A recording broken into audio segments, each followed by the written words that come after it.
एक आदमी आया, पढ़ा लिखा आदमी, उन्होंने कहा कि क्या है आप लोग बेमतलब के राम राम राम राम गवाते रहते हैं, आत्मा राम, घट घट राम, क्या क्या राम, कौन कौन राम कहते रहते हैं, ये कोई भजन है? इसको जपने से क्या होता है? इसको बोलने से, सतनाम सतनाम बोलने से क्या होता है? जय गुरु बोलने से क्या होता है? क्यों बोलवाते हैं? ये कौन सा मंत्र है? दे देते कहते इसी से मुक्ति हो जाएगी। इससे कुछ होने वाला है क्या? पढ़ा लिखा था, 12-15 कलम खोसा था जेब में, शायद वो दिखा रहा था कि हम पढ़े लिखे ज्यादा हैं, तो आकर के इस तरह का प्रश्न किया, बैठा कुर्सी पे, जैसे कि क्या बेमतलब कि राम राम, जय गुरु साहब बंदगी, सतनाम सतनाम करवाते रहे, ये सब शब्द से क्या होने जाने वाला है? तो जैसे बैठा, 16-17 कलम खोसा हुआ, तो इसको लगा कि कुछ समझाना चाहिए। और कबीर साहब का समझाना कैसा होता है तो आप लोग जानवे करते हैं। कबीर का गाया गावे तो अजब का धक्का पावे, और कबीर का गाया बूझे तो तीनों लोग सूझे। बड़ा गजब है कबीर साहब का दृष्टिकोण। तो सज्जन आया, सोचा कि महात्मा है, ऐसे अल्लर बल्लर कर देंगे, हम लोग पढ़े लिखे हैं, देख रहा है 17-17 कलम खोसा है, तो डर से कुछ बोलेगा नहीं। लेकिन कबीर का बच्चा, संत का बच्चा, बच्चा भी होता है तो वो ऐसा बच्चा होता है कि बड़े बड़े को गच्चा दे जाता है। आया, सोचा कि कुछ बोलेगा नहीं, तो जैसे ही कह रहा था दूसरे को, लेकिन वहां पर हम लोग भी चले गए तो बोलते जा रहा था, तो हम लोग चुपचाप करके, हम लोगों से बात हो नहीं रही है, बात दूसरे से हो रही, तो क्या बोलना। लेकिन हम लोग गए वहां पर, उसके बावजूद भी वो अपना लेक्चर दिए जा रहा था। तो हमको लगा कि इसको कबीर साहब के तरीके से समझाना होगा। बिना संकोच किए हम कहे कि कौन गधा आदमी है, इसको हटाइए यहां से।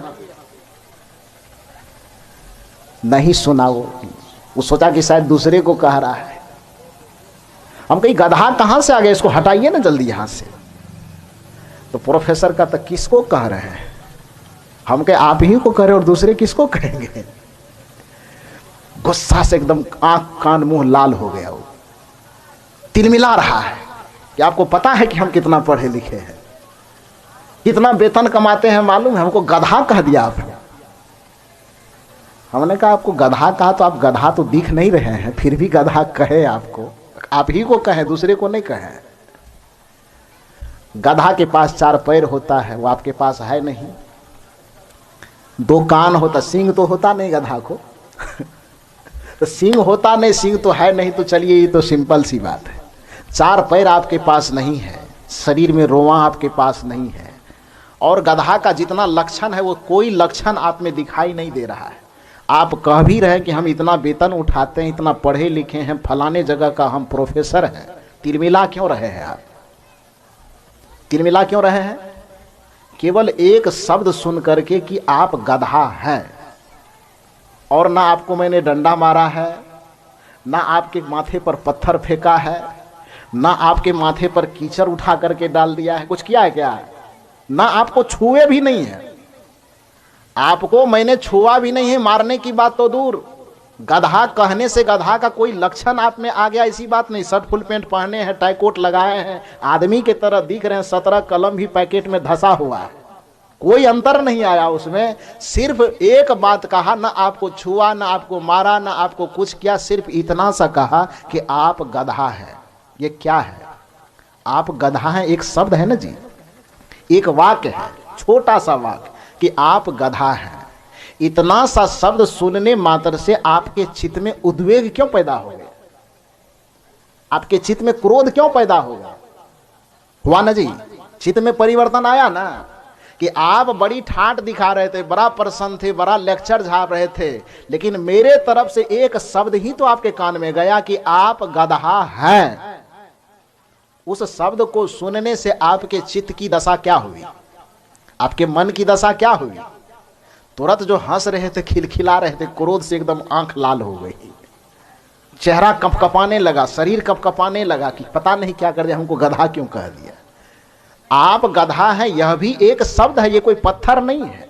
जब उस शब्द को सुन करके कि आप गदहा है, इस शब्द को एक बार सुनने से आपका शरीर क्रोध से कपकपाने लगा, आपके चित्त की अवस्था में, सोचने की अवस्था में, विचारने की अवस्था में परिवर्तन आ गया। तो जब सत्संग के मन से बार बार सुनवाया जा रहा है कि अयम आत्मा ब्रह्म, या आत्मा ही ब्रह्म है, अहम शुद्ध चेतन ज्ञान स्वरूपम, अजर हम अमर हम अखंडम अनुपम, या आत्मा न जरती है, न गलती है, न कटती है, न मरती है, ये 1000 जगह जाकर के कोई व्यक्ति यदि बार बार इस बात को सुने तो उसको आत्मज्ञान होगा कि नहीं होगा, इसके बारे में आप बताइए। होगा कि नहीं होगा जी? तुम ही राम हो, तुम ही कृष्ण हो, तुम ही शिव हो, तुम ही बुद्ध हो, तुम ही कबीर हो, या 1000 बार, यदि एक बार आप गधा हैं, यह सुनने मात्र से आपका चित्त थरथराने लगा, तो 1000 बार यदि यह सुनेगा कि तुम राम हो, तुम कृष्ण हो, तुम बुद्ध हो, तुम कबीर हो, तुम भक्त हो, तुम शुद्ध हो, तुम निर्विकार हो, तुम चैतन्य हो, तुम अजर हो, तुम अमर हो, तुम अखंड हो, तुम निर्विचार हो, तुम निर्विकार हो, तुम शुद्ध हो, बुद्ध हो, मुक्त हो, यदि 1000 बार ये शब्द एक व्यक्ति के कान में जाएगा तो उसके चित्त और मन की दशा क्यों नहीं बदलेगी? बदलेगी कि नहीं? इस वजह से सत्संग में जाना चाहिए, साधु की संगति में जाना चाहिए। इसलिए आज जो उस जगह पर सत्संग हो रहा था, हम तो बगल में ही बैठे हुए थे। आज का विषय ही था प्रथम भगति संतन करी संगा, था ना जी? सुन के आए हैं आप लोग वहां से? ऐसा मत सोचिए कि केवल आप ही लोग सत्संग सुन रहे थे। आप लोग पंडाल में बैठ के सुन रहे थे, हम रूम में बैठ के सुन रहे थे। प्रथम भक्ति है संतों की संगति करना। संतों की संगति में बैठने से हमारा चित्त निर्मल होता है, हमारा चित्त निर्विकार होता है, और निर्विकार चित्त में, निर्मल चित्त में ही अपने आत्म तत्व की अनुभूति का लक्षण जागृत होता है। जब तक चित्त और मन निर्विकार नहीं होगा तब तक अपने चेहरे को आप देख नहीं सकते, अपनी आप की अनुभूति नहीं कर सकते। यही बात कबीर साहब तो समझाने का प्रयास किया। जो दर्शन को दिल चाहिए, तो काम क्या करना है? तो दर्पण मांजत रहिए। तो दर्पण को मांजते रहो। दर्पण मांजेगा कहां पर? इस सत्संग के अलावा कौन सा जगह है दर्पण को मांजने का? दूसरे जगह जाएंगे तो दर्पण को मांजने के बजाय और दुश्मन कचरा उस पर डाल देगा। बढ़िया से कचरा हटाएगा नहीं, कचरा और डाला जाएगा। चाहे जिस चीज का डाला जाए, अंधविश्वास का डाले, आडंबर का डाले, पाखंड का डाले, भरम का डाले, कोई ना कोई चीज का और कचरा उस पर डाल देगा। कचरा हटाने का जो जगह है वो जगह केवल और केवल सत्संग है। जो दर्शन को दिल चाहिए, तब दर्पण मांजत रहिए। जो दर्पण में लागे काई, जब तक आपके दर्पण में काई लगी रहेगी, काई विषय, विकार, वासना, कुसंस्कार, जब तक ये लगे रहेंगे, जब दर्पण में लागे काई, तब दरस कहां से पाई। उस आत्म तत्व का अनुभव तब कहां से होगा, कैसे होगा? और सुबह के सत्र में भी मैंने कहा था कि कोई संसारिकता में उलझ करके यदि आत्म परमात्मा की अनुभूति करना चाहे तो वो तावा पे बर्फ को भूंज करके भुज्जा खाना चाहता, वो कभी पूरा नहीं होगा। होगा? यदि बर्फ को भूंज करके तवा पर खाने की अभिलाषा है तो ये सपना सपना ही रह जाएगा, वो सपना कभी साकार नहीं हो सकता। उसी तरह से संसारिकता और परपंच में लिपट करके संसार को देखते देखते, संसार में रचते बसते हुए भी कोई व्यक्ति आत्म तत्व की अनुभूति करना चाहता है तो उसका ये सपना कदापि साकार नहीं होगा। द्वैत में उलझ करके कोई परमात्म तत्व की अनुभूति करना चाहता है, ये कदापि संभव नहीं है। ये केवल शास्त्र को पढ़ करके नहीं करे, हम लोग भी 20 बरस से वही काम कर रहे हैं। एकाएक हम ही लोगों का मन परिपक्व नहीं हो गया। नया नया थे, संस्कार तो बचपन से ही, चूंकि माता पिता, हम लोगों के परिवार में यह नियम है कि छठी के रात में ही गले में माला बांध दिया जाता है। ये हम लोगों के पारिवारिक नियम है ये, कि जो भी बच्चा जन्म लेगा छठी की रात में ही उसके गले में उसके माता पिता या जो भी परिवार के बुजुर्ग हैं वो गले में माला बांधेंगे। फिर उस बच्चे का पालन पोषण अच्छे माहौल में होता है। इतना अच्छा माहौल में हम लोगों का पालन पोषण हुआ है कि जिसका वर्णन हम लोग नहीं कर सकते। आधा सन्यासी तो हम लोग माँ के गोदे से बन करके निकले हैं। बाद में फिर से और गुरु वगैरह फलना चिलना शास्त्र पुराण इससे दिमाग ठोका गया है, लेकिन आधा सन्यासी माता पिता के गोद से और उसके बाद का सन्यासी परिवार और समाज के माहौल से और उसके बाद फिर इधर संत गुरुजन संत साहित्य शास्त्र इत्यादि से हम लोग का दिमाग परिपक्व है। घर में बड़ा भक्ति का माहौल। दादाजी मेरे प्रतिदिन, अभी भी दादाजी हैं, सौभाग्य से दादाजी मेरे गए नहीं हैं, अभी हैं। प्रतिदिन का नियम था, जब उनको देखता था, मेरे दादाजी चूंकि सरपंच थे, अभी अब सरपंच से चुनाव नहीं लड़ते हैं, दूसरे कोई लड़ता है। सरपंच थे तो अब पुराने जमाने में सरपंच मुखिया का कितना वैल्यू होता था वो तो सब लोग जानते हैं। अभी तो सरपंच मुखिया मतलब, अब बोलना शब्द ठीक नहीं है, नहीं बोलेंगे आप लोग समझ जाइए। तो पुराने जमाने में सरपंच थे, 10 लोग 20 लोग हमेशा घेरे रहते थे। मेरे दादाजी 11 बजे स्नान करते थे, भोजन स्नान किए बिना नहीं करते थे। तो स्नान करने के लिए वो धोती वगैरह दे दिया जाता था। जब स्नान करने जाते थे तब मेरी माँ इधर रोटी बनाना शुरू करती थी।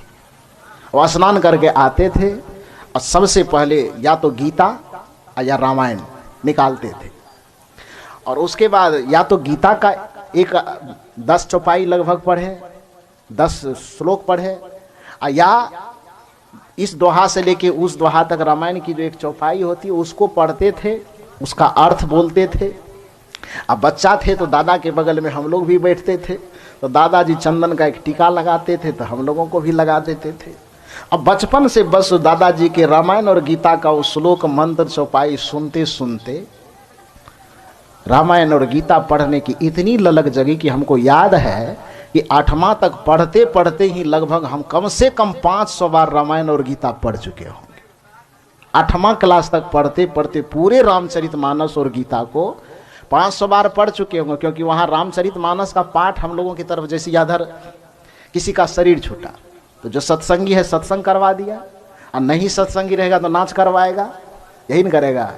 लेकिन उधर का जो मिथिलांचल है उधर का यह नियम है कि किसी भी घर में किसी का शरीर छूटा तो कुछ करे न करे एक काम जरूर होगा। वह क्या होगा? रामचरितमानस का पाठ होगा, यह निश्चित है। ऐसा कोई पूर्णिमा नहीं जाएगा जो प्रत्येक गांव में, कोई गांव में प्रत्येक पूर्णिमा के पूर्णिमा रामचरितमानस का पाठ होगा। तो वो जब होता था तो हम गाते थोड़ा अच्छा थे, तो हमको बुला करके रामचरितमानस लोग गवाते थे, बैठते थे, पाठ करते थे। टीवी वगैरह देख करके भगवान के प्रति इतनी आस्था थी, इतना ललक था, और साथ साथ डर भी था बहुत ज्यादा। तो बच्चा थे, जब दादाजी को पूजा करते देखते थे तो हम भी पूजा करते थे। एक आरती की इतनी मोटी पुस्तक खरीद के ला दिया, उसमें 10 ठो भगवान का आरती स्तुति विनती था। बैठते थे करने के लिए, और सबसे पहले अब चूंकि पढ़ने वाला विद्यार्थी है तो सरस्वती जी के प्रति ज्यादा लगाव था, तो सरस्वती जी की स्तुति करे, उसके बाद उसका आरती करे। भूख भी लगा रहता था, बच्चा थे ना, तो भूख भी लग जाती थी, सोचती जल्दी जल्दी समाप्त हो तो खाना खाने जाएंगे। लेकिन एक का स्तुति विनती आरती समाप्त करके उसके बाद फिर सोचते थे खाने के लिए चले जाए। फिर लगता था नहीं, अब सरस्वती जी तो आरती करती तो खुश हो जाएगी, अब बगल में लक्ष्मी जी का आरती है उसका नहीं पढ़ेंगे तो लक्ष्मी जी गुस्सा जाएगी तो बड़ा मुश्किल हो जाएगा। किसी तरह से बर्दाश्त करके वो लक्ष्मी जी का भी आरती स्तुति जो भी करना था वो करते थे। फिर मन को समझाते थे अब 2 ठो हो गया, काफी हो गया। फिर लगता था नहीं, अब इसके पिछले पृष्ठ में हनुमान जी हैं, अब सरस्वती लक्ष्मी दोनों मान जाए और हनुमाने जी गुस्सा जाते तो खेले खराब हो जाए,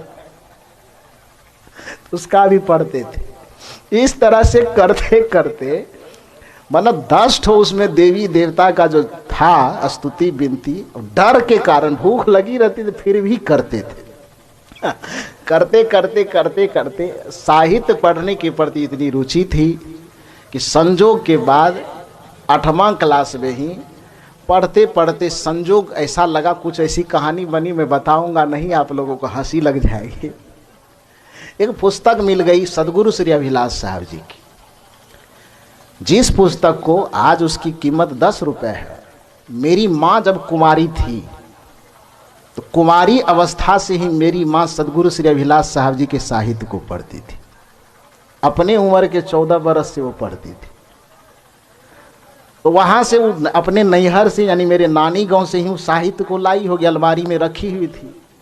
तो हम कुछ ऐसे लेने गए खोजने के लिए, और वहाँ पर उस समय माँ जो खरीदी थी वो पुस्तक का कीमत था 1.5 रुपये, 1 रुपये 30 पैसा। अभी उसकी कीमत 10-12 रुपये, बहुत पुराना होगा। वो पुस्तक का नाम था हितोपदेश समाधान, सदगुरु श्री अभिलाष साहब जी ने लिखा था। पढ़ते गए बस किसी तरह से अलमारी, हम तो पैसा चुराने गए थे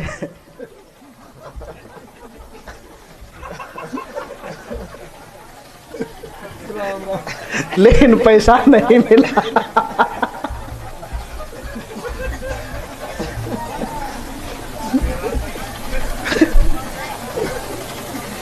हंसी क्यों लग रही है?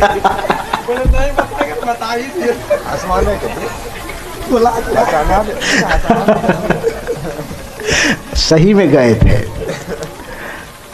चुराने ऐसे नहीं गए थे। हम क्या करते थे, पढ़ने में हम माँ से बड़ा नखरा करते थे कि हम विद्यालय नहीं जाएंगे पढ़ने। तो माँ कहती थी कि अच्छा ठीक है नहीं जाओगे, दुकानदार से प्रतिदिन 1 डब्बा बिस्कुट दिलवाएगी। बिस्कुट दिलवाती थी, एक दुकानदार था, बांध दिया था कि स्कूल जाने लगे तो इसको 1 डब्बा बिस्कुट दे दीजिएगा।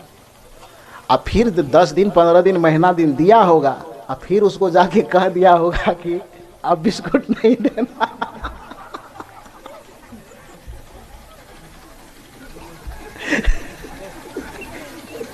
ये राज हमको मालूम था नहीं, अब मालूम चला है, उस समय नहीं पता था।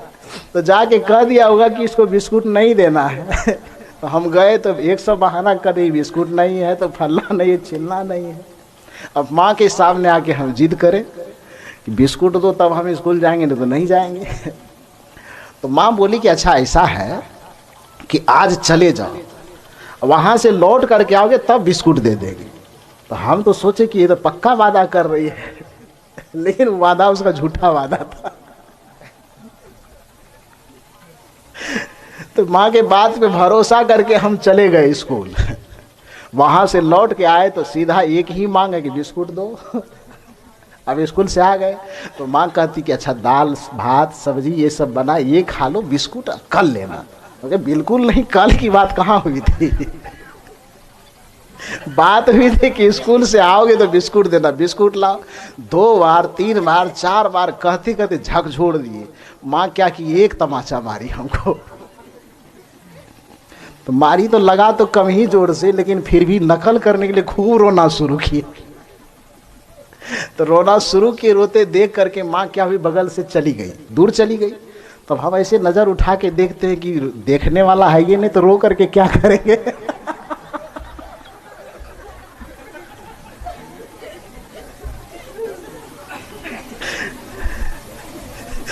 बढ़िया हुआ भले चली गई।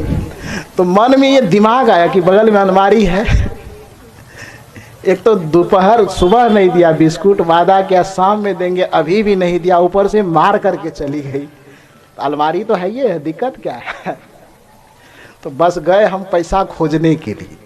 तो ये तो हम देखते थे कि कभी कभी अलमारी से पैसा देती है इस दराज पर से, लेकिन किधर से देती है वो हम नहीं देखते थे।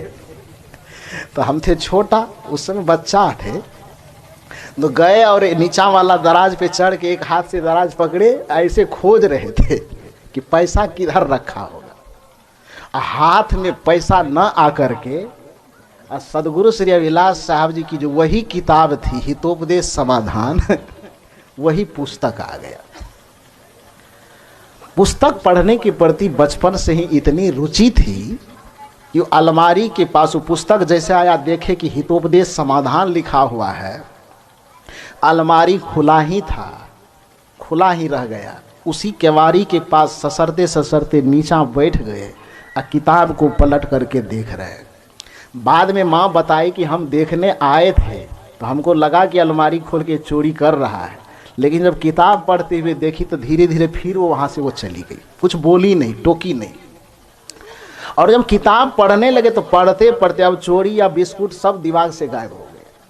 उसको जब पढ़ने लगे तो पूरे पुस्तक को इस पार से उस पार पढ़ दिए, और इस पार से उस पार जब उस पुस्तक को पढ़े, देखो गुरु की कृपा क्या होती है।